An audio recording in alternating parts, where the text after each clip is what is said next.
Pretty time, feeling really fine, dinner go to me on.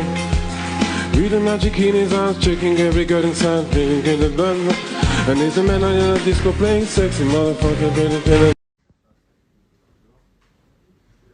There goes Daddy. This is not Daddy. There goes Daddy. This is not Daddy. Racontez-nous donc cet entraînement avec quelqu'un qui était à Bercy hier soir, une certaine Madonna. Qu'est-ce que c'est que cette histoire? En fait, j'ai eu la chance de la rencontrer plusieurs fois. Et notamment de m'entraîner avec elle et de dîner chez elle en 2013. En 2013, en fait, son ex-petite amie qui était un danseur français avec qui on a travaillé sur Robin des Bois, je m'entraînais avec lui et puis un jour, elle lui dit dis à Matt qu'il vienne dîner à la maison. C'est quoi les conseils qu'elle vous a donnés?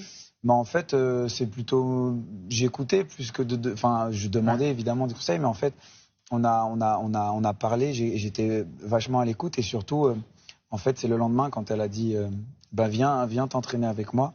En fait, elle fait ça souvent avec les artistes avec qui elle a apprécié le contact pour leur montrer en fait ce que c'est que la Champions League. Et en fait, elle m'a mis à l'amende. Elle avait à ce moment-là 53 ans, je pense. Moi, j'en avais 28.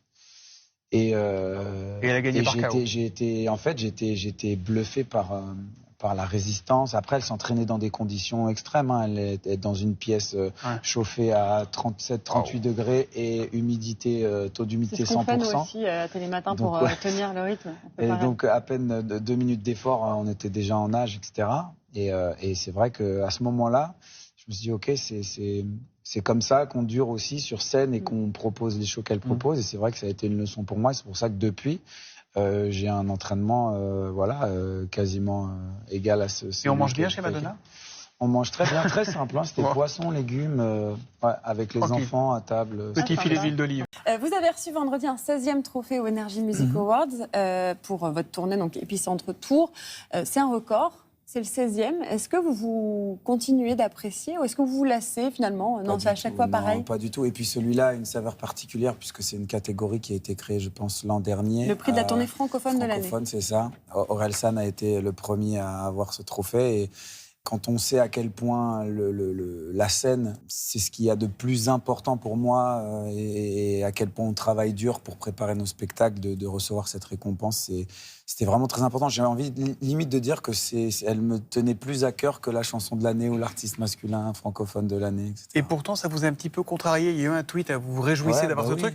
Et vous dites, on reviendra plus tard sur l'annonce au générique de fin. C'est le moment de célébrer. Qu'est-ce qui s'est passé en fait? Je sais pas, il faudra leur demander. On a été annoncé sur le générique de fin. Je crois qu'il y a 2-3 catégories. Alors je comprends que tournée de l'année veut dire que tous les prétendants au titre étaient en tournée. Ouais. Donc il y avait que sur les 9 nommés, je pense qu'il n'y en avait que Big Flo et Oli qui étaient sur place. Et les 8 autres, que ce soit Juliette Armanet, Angèle, moi-même, Soprano, etc., on était pas là. Oui, mais bon, il y a les tourneurs, les producteurs qui peuvent recevoir les prix. J'aurais quand même aimé, sachant à quel point aujourd'hui la scène est importante pour définir le succès d'un artiste. C'est quand même une catégorie très importante. Et pour moi, c'était très frustrant de me dire qu'il n'y ait même pas une annonce oralement qui a été faite en disant, voilà, les artistes ne sont pas là, vous imaginez bien, ils sont en tournée, donc on va juste annoncer le gagnant.